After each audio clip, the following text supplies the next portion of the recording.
మహాలయ పక్షం గురించి అలానే పితృదోష నివారణకు గల మార్గాలను ఈరోజు ఈ వీడియోలో తెలుసుకుందాం.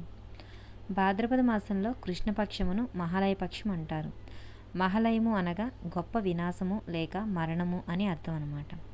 ఈ పక్షమును అన్ని వర్గాల వారు తమ పెద్దలు మరణించిన తిథిని బట్టి ఆయా తిథుల్లో తర్పణ శ్రాద్ధకర్మలు చేస్తూ ఉంటారు.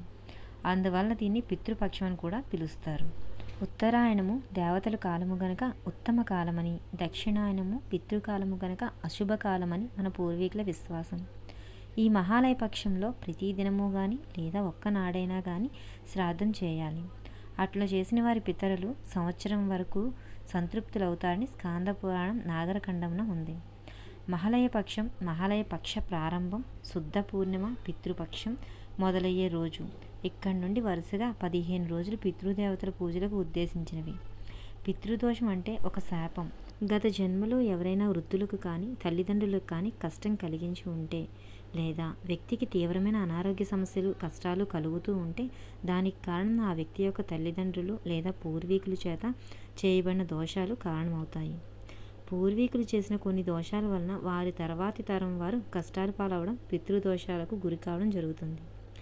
జాతక చక్రంలో ఇటువంటి దోషాలను మనం గుర్తించవచ్చు. పితృదోషాల వలన అనేక రకాలైన సమస్యలు కలుగుతూ ఉంటాయి.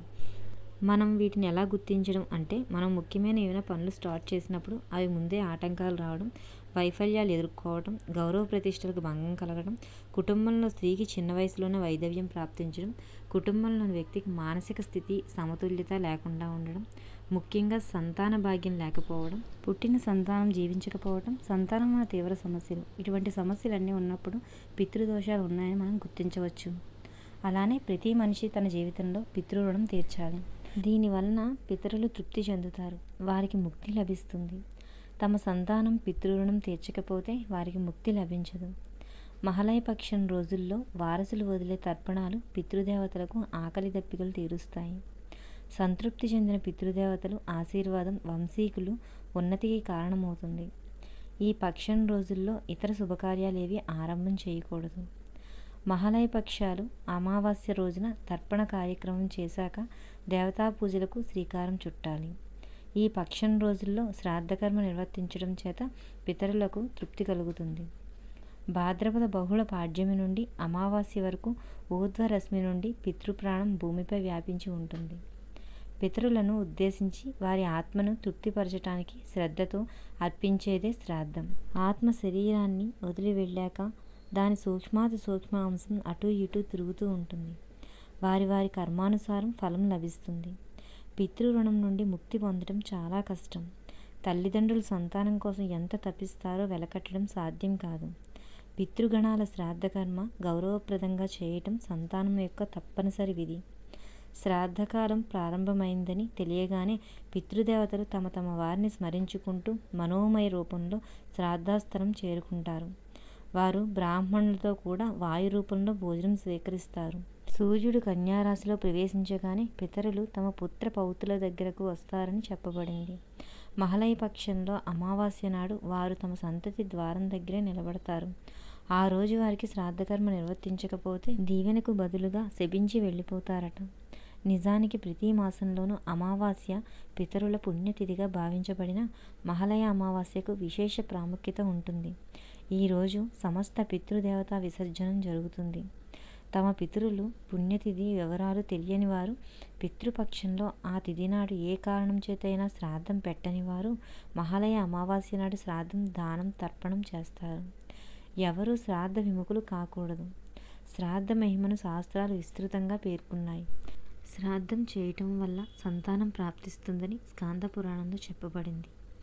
ఆదరపూర్వకంగా శ్రాద్ధకర్మతో సంతోషపెడితే వారు తమ సంతతికి వారి ఆయువు, విద్య, ధనం, సంతానం సమస్తం కలిగి ఉండేటట్టుగా ఆశీర్వదిస్తారు.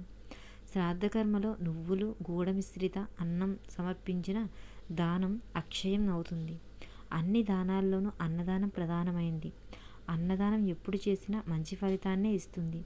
కానీ ఈ మహాలయ పక్షంలో చేసే అన్నదానం వలన అనంత కోటి యజ్ఞ ఫలితం ప్రాప్తిస్తుంది. అలాగే మకా నక్షత్రం పితరులకు సంబంధించింది కనుక ఆ రోజు చేసిన శ్రాద్ధకర్మ అక్షయ ఫలాన్ని ఇస్తుంది. పాడ్యమి నాడు శ్రాద్ధకర్మ చేయటం వలన ధన సంపద లభిస్తుంది. ద్వితీయ నాడు శ్రాద్ధకర్మ చేయటం వలన ధర్మగుణం ఇష్టకామ్యప్రాప్తి కలుగుతుంది. అంతేకాకుండా శత్రువుల వ్యూహాలు ముందుగా పసిగట్టగలరు. పంచమి నాడు శ్రాద్ధకర్మ చేయటం వలన ఉత్తమ లక్ష్మీప్రాప్తి కలుగుతుంది. పుత్రకామన గలవారికి ఫలం లభిస్తుంది. షష్ఠి నాడు శ్రాద్ధకర్మ చేయటం వలన దేవతలు పితరులు ప్రసన్నలవుతారు.